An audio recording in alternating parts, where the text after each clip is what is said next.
Good day, future employee. My name is Christine Joy Estrella, 31 years old, married, and I have two kids aged 12 years old and 9 years old.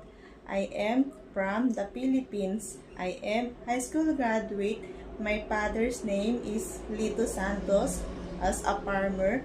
My mother's name is Loretta Santos as a housewife.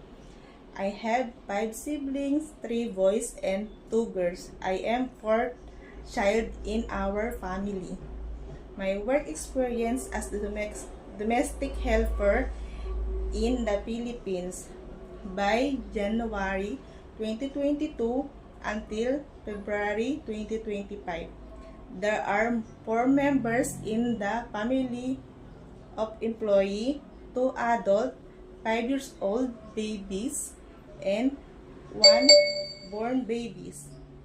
My main duties were taking care of the newborn baby, which as bathing, feeding, changing the diaper, changing the clothes, sterilize bottle, and putting the baby to sleep.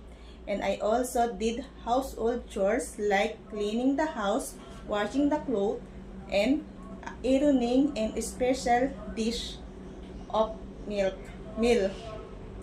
I am a hardworking, patient, honest, and responsible.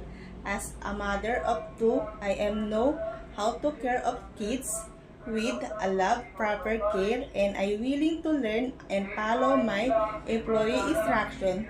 Thank you, future employee.